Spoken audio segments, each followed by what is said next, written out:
예, 반갑습니다. 네, 저는 구교현이라고 하고요. 저희 이제 노동당이라는 정당에서 이제 앞으로 이 한국의 좌파 정당은 도대체 뭘 해야 될까 이런 대단히 막연한 질문을 가지고 고민을 당원들과 함께 하고 있는데, 이게 구시대의 좌파들이 가졌던 어떤 대안 이런 것이 더 이상 실효가 없다라는 것은 이미 선생님이 말씀하셨던 것처럼 확인된 상태이고, 이게 새로운 시대의 어떤 새로운 주체 형성이 매우 중요하다라는 저희도 그런 고민 속에서 사실은 최시면 선배님 주셔가지고 책을 또 보게 됐는데, 아무튼 선생님의 문제의식에 저희도 굉장히 깊이 공감하고 그런 것들을 좀 더 배우기 위해서 노력해야 되겠다 이런 마음을 먹게 됐습니다. 감사의 말씀 부탁드리고요. 그 다음에 어쨌든 이거 이제 선생님 말씀 들으면서 제가 좀 질문이 좀 생겼고, 아마도 제가 공부가 좀 부족해서 그러지 않을까 이런 생각이 좀 들긴 하는데, 잘 아시다시피 이제 우리 사회의 노동 시장이라는 것이 이렇게 비정규직 수준에서 거의 아르바이트 수준으로 굉장히 이제 밑바닥 수준으로 계속 내려오고 있고, 이것이 이제 점차 확대되고 있고, 최근에는 일종의 특수고용 형태, 요새 플랫폼 노동이라는 말도 쓰던데, 그러니까 법적으로는 개인 사업자, 노동자는 아닌데 사실상 노동자로서 일하는 그런 게 이제 더 관리하고 착취하기가 쉽기 때문에 자본가들이 그런 방식으로 이제 노동시장을 변화시키고 있는 이런 상황에서 보면, 이게 그러니까 그리고 이런 노동자들이 사실은 그런 어떤 자기가 속해 있는 기업에 대한 소속감도 별로 없고, 그리고 하나의 기업이 아니라 여러 기업 혹은 여러 사용자에게 복합적으로 속해 있는 이런 상황들도 사실은 많이 있는 것 같은데, 그러니까 이런 상황들 속에서 봤을 때 기업의 경영권에 참여하는 영향력을 행사하는 이런 어떤 문제들이 어떤 방식으로 풀어질 수 있을까, 이런 질문이 제가 지금 들어가지고 드리겠습니다. 고맙습니다. 너무 좋은 질문이고 꼭 나와야 될 질문을 해주셔서 고맙게 생각합니다.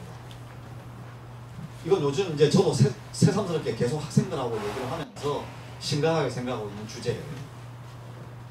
두 가지 말씀을 드려야 되겠는데요. 비정규 노동에 대해서 일단 먼저 말씀을 드려야 되겠습니다. 똑같은 비정규 노동이라고 하더라도 한국은 악질적입니다. 그러니까 늘 이제 우리가 생각해야 될 건 자본주의 일반의 문제 또는 세계 경제 체제 일반에서 공통적으로 생기는 문제하고 이 한국의 악성 재벌 경제 체제가 만들어내는 문제를 언제나 구별하는 지혜를 가져야 돼요. 근데 너무 쉽게 한국의 이른바 지금까지 좌파라고 자처하는 분들, 진보적인 어떤 활동을 하셨던 분들이 이걸 구별하지 않습니다. 그리고 그것에 대한 제가 이제 지속적인 문제 제기, 좀 제발 이론의 주체성을 가지고 우리의 상황과 어떤 보편적인 상황을 늘 같이 보면서 얘기를 합시다라고 하는 건데, 저는 비정규 노동이라고 하는 게 물론 어느 나라나 비슷한 게 있습니다. 그렇기는 한데요. 이런 거 한번 생각을 해보자고요. 제가 유학 시절에 생각을 해보면 유학생들요 방학 때만 노동 허가가 나옵니다. 근데 독일에서 적게는 이제 독일의 여름 방학이 석 달이잖아요. 그러면 이 석 달이 뭐하고 겹치는 거 아니? 독일의 노동자들의 휴가철과 겹칩니다. 제가 책에서도 아마 썼을 텐데 독일의 노동자들이 휴가를 스스로 정해요. 물론 스스로 정한다는 게 지가 마음대로 정한다는 게 아니고 이제 협의를 해야 되죠. 석 달 중에서 나는 그 사람이 법정 이제 휴가가 아마 5주 이상일 텐데요. 내가 5주를 요때 갔다 올게. 6, 7, 8월 또는 7, 8, 9월 요 중에서 나는 앞에 갔다 올게요. 나는 중간에 갔다 올게. 나는 뒤에 갔다 올게. 그러니까 이게 붙이겠죠. 그래서 이제 조율을 해서 이제 서로 이게 균형을 이렇게 맞추지 않겠습니까? 그때 유학생들에게 노동허가가 나와요. 저 시절에 보면 그때 유학생들에게 노동허가가 나오는데, 그 당시에 유학생들이 여기 들어가잖아요. 들어가면 혼자 사는 사람은 2달, 가족 있는 사람은 3달 일을 하면 1년을 먹고 삽니다.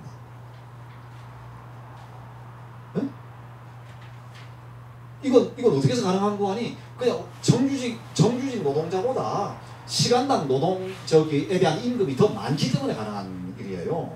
우리가 이 석 달 동안 저 아시아로 아프리카로 우리 뭐 휴가 놀러 가니까 이때 와서 우리 대신 노동하는 사람들이니까 돈을 더 줘야지라고 하는 발상인 거예요. 근데 한국의 비정규 노동이 악질이라고 제가 생각을 하는 건 뭔고 하니, 아니 돈을 더 줘야 될 사람들한테 그야말로 아무도 할 수 없는 일을 대신해 주는 분들한테 그것도 억울하고 서러운데 쥐꼬리만한 입에 풀칠할 간신에 풀칠할 돈만 주고 와서 노동하라고 얘기하는 거 이게 말이 됩니까? 이거 말 안 돼요. 그래서 저는 비정규 노동이라고 하는 것이 그냥 뭐 어쩔 수 없는 것처럼 자꾸 얘기하고 그것이 그 자체로서 어떤 뭐라고 표현하나요? 하여튼 이게 악성 노동이라고 자꾸 생각하는 경향인데 그렇지 않습니다. 그렇잖아요. 그 당시에 일하시는 분들 별별 수당, 소음 수당까지 받고 일을 하더라고요. 소음 수당. 위험 수당은 말할 것도 없고요. 그러니까 아니 그러니까 비정규직이기 때문에 더 챙겨주는 거예요. 이게 기본적인 어떤 노동에 대한 존중 아닙니까? 그런데 저는 이거 우리가 왜 조금만 우리가 두드러 살펴보면 그래서 여러 가지를 봐야 된다는 얘기거든요. 한국 상황을 가지고서 이걸 너무 쉽게 보편화시키고 너무 쉽게 필연적이라고 얘기하고 너무 쉽게 불가피한 거라고 말하지 말라는 얘기예요. 세상에는 얼마든지 다양한 경우들이 있는데 왜 우리가 앉아서 한국 보고 고작해 미국만 보고 이게 전부라고 생각을 하냐는 거죠. 그렇지 않은데 자 이게 얘기입니다. 그리고 이게 전부 다 노동자의 공동 결정 때문에 가능했던 얘기예요. 그러니까 이 사람들이 가면 우리로 말하면 노조 사무실에 먼저 가요. 네 권리가 1, 2, 3, 4, 5 그러니까 평의회. 제가 가서 그 예전에 저희 광주시청 일을 하면서 실제로 그랬는가 하고 저기 독일의 파독 광부들을 만나러 갔다니까요. 선생님들 맞습니까? 이번에 또 독일에 이러저러 했다는데 선생님들 어땠어요? 이하생각. 그래서 다양한 방식으로 제가 책을 통해서 또는 실제로 다 확인했던 거니까 이제 이 정도로 말씀드리고요. 그 다음에 이게 첫 번째 이제 지금 전체적인 상황에 대해서. 그럼 이게 왜 그럼 우리는 독일처럼 안 가냐? 못 갔냐? 라고 하는 걸 그 다음에 물어야 되겠죠. 독일처럼 안 가도 돼. 우리도 우리나라대로 뭔가 똑같은 비정규직, 똑같은 시간제 노동 유연성 100번 양보해서 그건 지금 말씀드린 것처럼 우리가 받아들일 수 있는 부분이 있는 거죠. 그러면 그랬을 때 왜 그러면 같은 노동 유연성, 같은 어떤 비정규 노동, 시간제 노동이라고 하더라도 왜 우리는 이렇게 악질적이냐라고 그 다음으로 이제 물을 수 있잖아요. 그럼 그랬을 때 몇 가지가 있습니다. 이를테면 제가 하나 예를 들어 드릴게요. 공공기관에 있어서 끊임없이 비정규직화가 진행되어 왔어요. 근데 제일 먼저 비정규직화되는 게 청소 노동자들입니다. 그러면 좀 이해가 안 되는 게 오히려 차라리 저는 일어나는 니네들 그렇게 비정규직화 하고 싶냐? 그럼 교수를 다 비정규직화 하자. 아니 교수하고 강사는 뭐 때문에 차이를 둬요? 그거 다 비정규직화 하고 나부터 비정규직화 할게. 그럼 그때가 되면 학생들이 우리는 저 선생님 강의 들을래 라고 해서 그냥 학생들이 선택하면 가서 강의하고 저 사람 우리 강의 듣고 싶지 않아. 저런 사람이 뭔 교수야 라고 하면 강의 못 얻는 거고 그렇게 하자고. 교수는 비정규직화 해도 돼. 교수는 전부 다 시간제 노동해도 됩니다. 그런데 청소는 어디서 안 되잖아요. 아니 대학이라는 것이 있고 건물이 있는 한 누군가 청소를 해야 되잖아요. 가장 마지막에 비정규직화 해야 될 게 그 청소 노동자들이에요. 근데 여기 얼마나 악질들인 게 가장 권력관계에서 가장 일종의 약자라고 할 수 있는 저희는 너무 흥분하네. 나 왜 이러지? 드디어 이제 제 본색이 나왔습니다. 나 정당한 사람이 평소에 청소 노동자들부터 비정규직화 시킨다는 얘기예요. 그럼 이게 왜 그러냐? 저도 최근에 알았네요. 공공기관의 경영평가를 할 때 인건비가 낮으면 낮을수록 점수를 많이 받는데요. 이런 악마적인 적이 있습니까? 네? 이 말이 되는 얘기예요. 그러니까 이게 이제 두 번째입니다. 이게 국가 전체로서 인건비를 낮추는 것, 사람을 기계에 수렴시키는 것. 이게 그동안 20년 이상 한국 사회의 어떤 김대중 정부 이래 적어도 참여정부도 마찬가지고 그 이래로 이게 진행되어 온 한국의 이른바 신자유주의적인 경제 정책의 본질이 그래서 인천공항 얼마나 멋있어요. 최고의 첨단의 어떤 저걸 가지고 있는데 그 속에 일하는 사람들은 다 실질적으로는 태반이 비정규직이고 그 다음에 그건 뭐 이하생략입니다. 비정규직이 겪어야 되는 소름을 톡톡히 겪고 있는 거죠. 어디나 이런 게 이제 진행이 되어 왔단 말입니다. 그럼 마지막 질문. 국가는 왜 그랬대? 왜 정부가 나서서 그게 말이 됩니까? 공공기관 모든 공기업과 공공기관에서 경영 성과를 평가할 때 인건비를 얼마나 절약했냐 이걸 가지고서 점수를 매긴다고 하니 그렇게 할 수밖에 더 있겠어요? 그렇게 강요된 거지. 그러면 그건 왜 그랬대? 결국은 한국 사회 전체가 기업 국가가 되고 제가 말했던 거죠. 그러면 기업 국가의 끝에 누가 있어요? 기업 국가 이제 말하자면 모든 어떤 자원 권력이 이걸 전체로 자기의 어떤 작동을 내동화시키는 거잖아요. 그래서 선생님들 생각을 해보십시오. 지금 사람들이 뭐 아무것도 아닌 것처럼 생각을 하지만 기업의 사내 유보금이 벌써 3년 전에 10대 재벌이 500조였어요. 드러난 것만 500조였으니까 그게 얼마겠습니까? 물타기 하느라고 30대 재벌이면 700조래요. 아니 1조가 뭐 애들 뭐 누구지 강아지 이름입니까? 그럼 이게 뭐겠어요? 그게 투자할 데가 없어서 투자하지 않는다고 하고 맨날 우리는 투자를 하고 싶은데 뭐 노동자들이 뭐 이렇게 뭐 생산성도 안 되고 뭐 그 다음에 지금 뭐 어떻게 투자할 만한 환경도 안 되고 규제가 많고 이런 소리를 하잖아요. 말도 안 되는 얘기입니다. 그거 전부 그 잉여금, 그 유보금이라고 하는 건 정상적으로 분배되어야 될 돈을 도둑질한 거란 말이에요.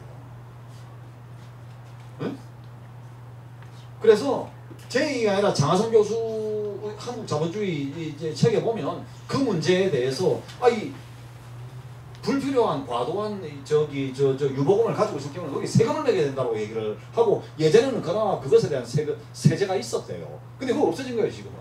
그냥 채우는 거죠. 저는 더 가당차는 게 사립대학이 무엇 때문에 이렇게 많은 그렇게 천문학적인 돈을 쌓고 있어야 돼요. 제가 지금 그건 정확하게 지금 기억을 못하는데 여러분 그것도 조단이에요. 전체적으로 생각을 하면 그 사립대학이라고 하는 게 제대로 재단에서 돈을 내는 재단 아무것도 없어요. 다 학생들 돈 가지고 지금 쌓아 올린 거거든요.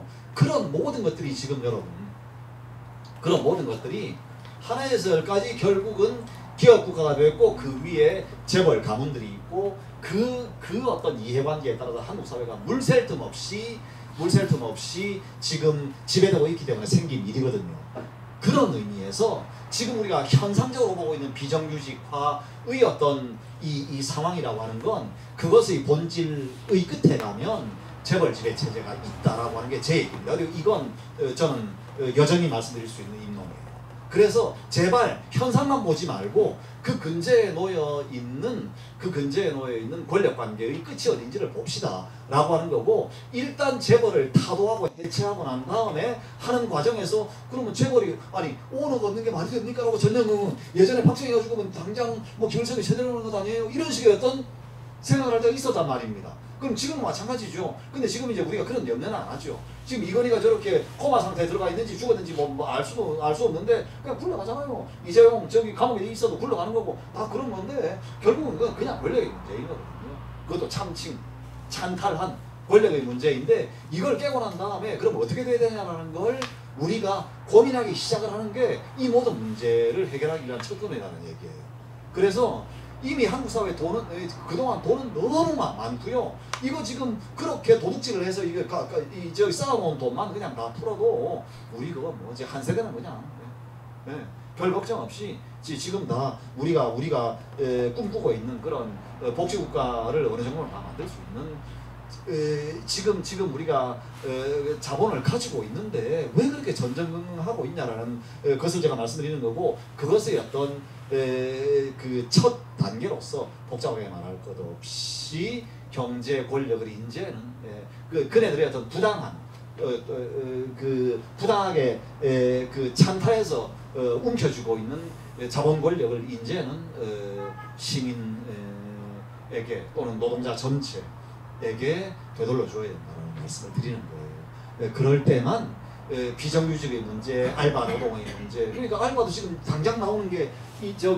지금 알바생들 10,000원 주면 그러면 자영업자들은 어떻게 되나요? 이런 논쟁이 말하면 과거에 우리식으로 말을 하면 똑같아요. 전경으로 불려간 사람들이나 거기 그 앞에 와서 화병 들고 또는 강목이나 보도블록 깨서 던지는 학생들이나 결국은 다 친구들입니다. 이게 근데 전두환은 뒤에 앉아 있고 이거거든요. 그럼 자영업자가 주고 싶어도 못 주는 게 지금 구조잖아요. 그 다 뭐예요? 다 위에 따로 있는 거예요. 그 사람들은 마치 밑에 싸움 붙여놓고 그래 나는 아무 상관없어. 이제 자영업자하고 알바생들 싸워봐 하고 앉아 있는 거란 말입니다. 그래서 이제 그 부분에 대해서 이제 제가 문제 제기를 하는 거죠. 네. 아니 어느 정도 대답이 되었나요? 예.